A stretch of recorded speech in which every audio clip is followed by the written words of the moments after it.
আসসালামু আলাইকুম ফ্রেন্ডস, আমি মমতাজ কিচেন অ্যান্ড ব্লগে আপনাদের স্বাগতম। আবার একটা নতুন রেসিপিতে স্বাগতম জানাই।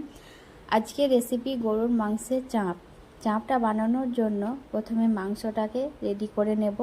মাংসে কোনো রকম চর্বি যেমন না থাকে আর পাতলা পাতলা করে একটু পিসটা করতে হবে। চর্বি যদি থেকে থাকে তাহলে সেগুলোকে মাংস থেকে আলাদা করে নিতে হবে। আমি চর্বিগুলো এইভাবে আলাদা করে নিয়েছি মাংস থেকে। আমার মাংসটা কিন্তু একেবারে রেডি হয়ে গেছে। এবারে থেতো করে নেওয়ার পালা। এভাবে আমি হালকা করে একটু থেতো করে নিচ্ছি, খুব বেশি থেতো করার দরকার নেই। এভাবে থেতো করলেই হয়ে যাবে। এতে সেদ্ধটাও খুব সুন্দর হয় আর মশলাগুলো খুব সুন্দরভাবে মিক্স হয়ে যায়। জাস্ট একটু থেতো করলাম। এবার এটাকে শিলেতেও থেতো করা যায়। এবার 5টা গোটা পেঁয়াজকে আমি একটু বড় পেঁয়াজ সাইজে নিয়েছিলাম, কেটে নিলাম 4 টুকরো করে। যতটা পরিমাণ মাংস সেই পরিমাণ পেঁয়াজ দিতে হবে। আমি এখানে 500 মতো মাংস নিয়েছি। পেঁয়াজটা মিক্সারে বেটে নিলাম। এর সঙ্গে কাঁচা মরিচও অ্যাড করা যায়।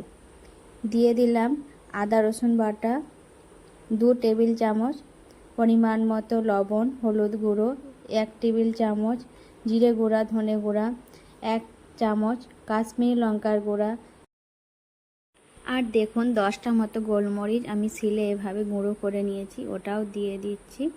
আর দেব মিঠা আতর খুব বেশি পরিমাণ দেওয়ার দরকার নেই, 1-2 ফোঁটা দিলেই হবে। আর কেওড়া পানি দেব আমি, কেওড়া পানি আর গোলাপ পানি 1 চামচ করে দিয়ে দেব। আর শেষে দিলাম টক দই। এখানে আমি টক দই ব্যবহার করেছি ছোট বাটির 1 বাটির একটু কম। আর একটা জিনিস যেটা দেখানো হয় না, স্কিপ করে গেছি, সেটা হলো রাইস তেল দিয়ে দিচ্ছি আমি 3 চামচ, ছোটো চামচে 3 চামচ পরিমাণ। এবার সব কিছু একসাথে ভালো করে মিক্স করে নিয়ে 2 থেকে 3 ঘন্টা রেস্টের জন্য রেখে দিলাম। তারপর যেটা চাপের আসল মশলা সেটা রেডি করে নেব। তার জন্য আমি এখানে নিয়েছি পোস্ত, কাজু আর চারমগজ। এটাকে 1 ঘন্টা মতো পানি দিয়ে ভিজিয়ে রেখেছিলাম, তাহলে পোস্তটা খুব সুন্দরভাবে বাটা হয়ে যাবে, না হলে দানা থেকে যেতে পারে। এবারে আমি এটা মিক্সারে বেটে নিচ্ছি খুব ভালোভাবে। এবার একটা ওভেনে কড়াই বসিয়ে নিলাম। প্রথমে 1 চামচ পরিমাণ বাটার দিয়ে দিলাম। বাটারটা যে যার পরিমাণ মতো ব্যবহার করতে পারেন, পুরোটাই বাটার দিয়েও রান্না করতে পারেন। দিয়ে দিলাম পরিমাণ মতো রাইস তেলটা একটু বেশি পরিমাণ লাগবে, বাটার মানে চাপে তেল একটু বেশিই লাগে।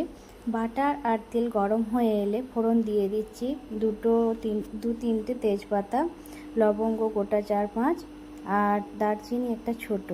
একটু নেড়ে চেড়ে ম্যারিনেট করা মাংসটা যেটা আমি রেডি করে রেখেছিলাম সেটা অল্প অল্প করে কড়াইয়ের ওপর দিয়ে দিচ্ছি,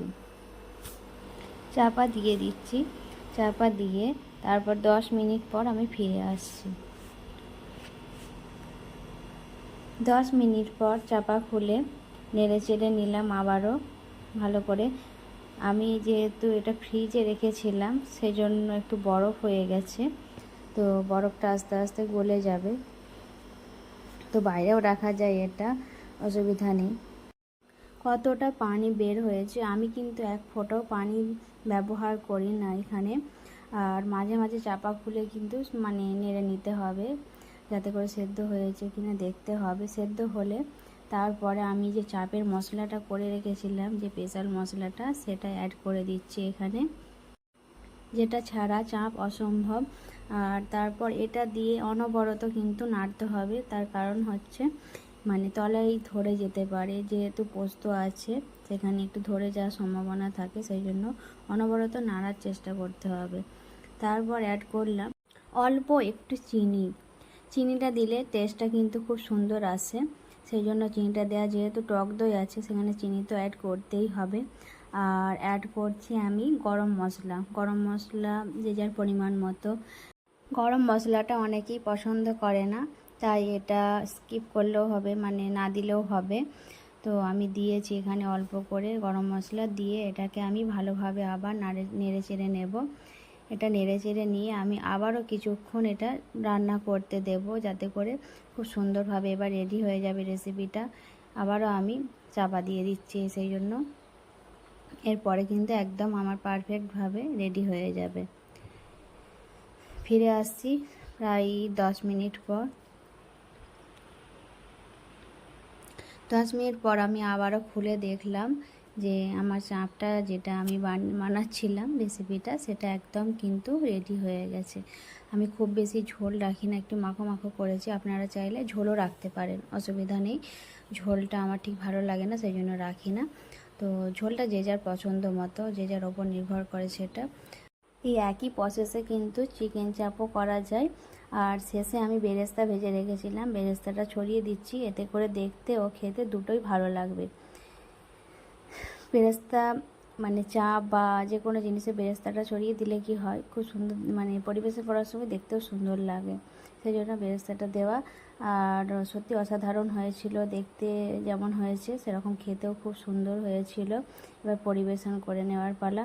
বাড়িতে একবার হলেও বানিয়ে খাবেন, আশা করি ভালোই লাগবে। রেসিপিটা ভালো লাগলে ইউটিউব থেকে দেখলে চ্যানেলটিকে সাবস্ক্রাইব করে রাখবেন, আর পাশে থাকা বেল আইকনটি অন করে রাখবেন, যাতে করে সবার আগে ভিডিওগুলো আপনার কাছে পৌঁছে যেতে পারে।